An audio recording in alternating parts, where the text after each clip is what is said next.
PCC working president Jaggareddy కుమార్తె జయారెడ్డి వివాహ వేడుక ఆగస్టు 7న సంగారెడ్డిలో నిర్వహించనున్నట్లు కుటుంబ సభ్యులు తెలిపారు. ఈ సందర్భంగా జగ్గారెడ్డి కుటుంబ సమేతంగా ఢిల్లీ వెళ్లి కాంగ్రెస్ అగ్రనేత రాహుల్ గాంధీకి కుమార్తె పెళ్లి పత్రిక అందజేశారు. కుమార్తె వివాహానికి హాజరు కావాలని కోరారు. జగ్గారెడ్డి ఇంట పెళ్లి సందడి సన్నాహాలు మొదలయ్యాయి. ఆయన కుమార్తె జయారెడ్డి వివాహం గుణచైతన్య రెడ్డితో ఆగస్టు 7న సంగారెడ్డిలో వైభవంగా జరగబోతోంది. అన్ని వర్గాల నుంచి తరలివచ్చే అతిథులతో ఈ వేడుక ఓ గ్రాండ్ సెలబ్రేషన్ కానుంది. ఒక 1 వీక్ బ్యాక్ నేను రాహుల్ గాంధీ గారికి అపాయింట్మెంట్ కోరడం జరిగింది. ముఖ్యంగా ఏంటంటే ఆగస్టు 7వ తారీఖున సంగారెడ్డి నా నివాసం రామ్నగర్ రామ్ మందిర్ గుడిలో టెంపుల్లో రామ్మలవారి గుడిలో మా కూతురు జయారెడ్డి యొక్క మ్యారేజ్ ఉంది.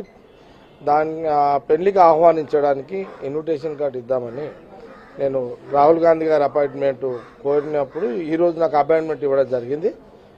ఇప్పుడే రాహుల్ గాంధీ గారిని కలిసి మా కుటుంబంతో అందరం కలిసి రాహుల్ గాంధీ గారికి ఇన్విటేషన్ కార్డు ఇవ్వడం జరిగింది. వారి బ్లెస్సింగ్స్ తీసుకోవడం జరిగింది. నా కూతురు కూడా